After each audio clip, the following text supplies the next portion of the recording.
તો ગેનીબેન ઠાકોરે એબીપી અસ્મિતાના હું તો બોલીશ કાર્યક્રમમાં શું નિવેદન આપ્યું એ આપને સંભળાવીએ। આ વખતે બનાસકાંઠાનું જે મતદાન થયું 14 લાખથી વધારે એ લોકોએ કર્યું છે અને એમાં કોંગ્રેસ પાર્ટીની ચૂંટણી તો લોકો લડ્યા છે। કોઈ સંગઠનમાં કોઈ હજારે એક માણસ નહોતો। તાલુકા કોંગ્રેસ સમિતિના પ્રમુખને ખબર ના હોય ચૂંટણી શું છે, ચૂંટાયેલા પદાધિકારીઓને ખબર ના હોય ચૂંટણી શું છે। અને આવી સિસ્ટમથી આવડી મોટી ચૂંટણીઓ લડવી એ બહુ અઘરો વિષય છે અને એક કડવો અનુભવ પણ છે।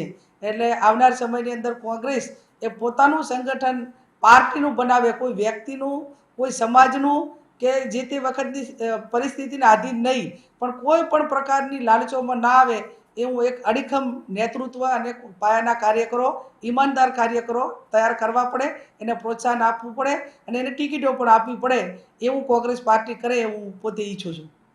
બનાસકાંઠાના નવનિયુક્ત સાંસદના નિવેદન મુદ્દે કોંગ્રેસ નેતા મનીષ દોશીએ સ્પષ્ટતા કરી કે જ્યાં જ્યાં જેટલી ખામીઓ હશે તેને દૂર કરવામાં આવશે। શક્તિસિંહ મુકુલ વાસનિક સંગઠન અંગે છે ખૂબ જ ગંભીર, નિષ્ક્રિય હોદ્દેદારોને દૂર કરી સંગઠનને મજબૂત કરવા પણ પગલાં લેવાની તેમણે ખાતરી આપી।